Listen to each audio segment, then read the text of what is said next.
Hello friends, welcome back to your channel English text analyst. Friends, আজকে আমরা class 12 এর আরো একটা নতুন চ্যাপ্টার আমরা আজকে পড়তে চলেছি। আমরা আজকে পড়ব জে এম সিঞ্জের লেখা রাইডার্স টু দ্য সি। আমরা এই টেক্সটের বা এই প্লে বা এই ড্রামার একটা মোর অর লেস আমরা ইন্ট্রোডাকশন এবং ক্যারেক্টার স্কেচ আমরা আলোচনা করেছি। আমরা আজকে পড়ব টেক্সট। আমরা আজকে লাইন বাই লাইন অ্যানালিসিস করব এই টেক্সটার উইথ বেঙ্গলি মিনিং।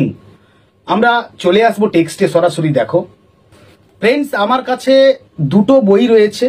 একটা হচ্ছে ডক্টর এস সেনের লেখা এই বইটা, তোমরা এখান থেকে ফুটনোটস নিতে পারো। আর আমার কাছে আরো একটা বই রয়েছে যেটা হচ্ছে এম এন সিনহা লেখা এই বইটা, তোমরা এটাও ফলো করতে পারো। আমি মোর অর লেস কিছু ওয়ার্ড নোটস এবং মিনিং এটার থেকে নিয়েছি, তোমরা এটাও ফলো করতে পারো। আমরা চলে আসবো এবার টেক্সটে। আমরা এখানে আরো দেখতে পাবো যে ক্রিশ্চিয়ানিটি ভার্সাস প্যাগানিজম এর একটা ধারণা এখানে প্রেজেন্ট করা হয়েছে। এবং এখানে আরো একটা বিষয় আমরা লক্ষ্য করব যে 9 এবং 6, তোমরা ইংরেজি এই যে ডিজিটটা, এই ডিজিটটাকে তোমরা সোজাভাবে দেখলে বুঝবে 9, আর যখন উল্টো করে দেবে সেটাকে দেখতে পাবে 6। তো এটা আমার ধারণা যে এখানে 9 এবং 6 এর একটা আনক্যানি সিমিলারিটিজ আমরা লক্ষ্য করব।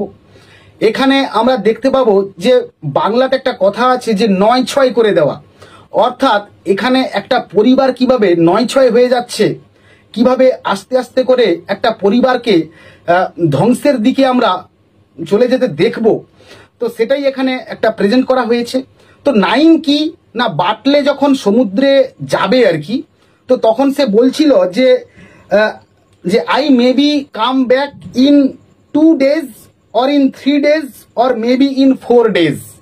আমি ফিরে আসতে পারি 2 দিনে, অথবা 3 দিনের মধ্যে, অথবা হচ্ছে যে হতে পারে 4 দিনের মধ্যে, অর্থাৎ 4, 3, 7, 2, 9, 9 এই একটা আমরা সংখ্যাকে আমরা দেখতে পাবো এখানে। নেক্সট আমরা দেখতে পাবো 6 এর যদি আমরা একটা ক্লাসিফিকেশন করি, যে 6 বলতে মারিয়া has lost 6 of her sons। মারিয়া তার 6 জন সন্তানকে ওই সমুদ্রের গর্ভে হারিয়েছিল। মারিয়ার পরিবারের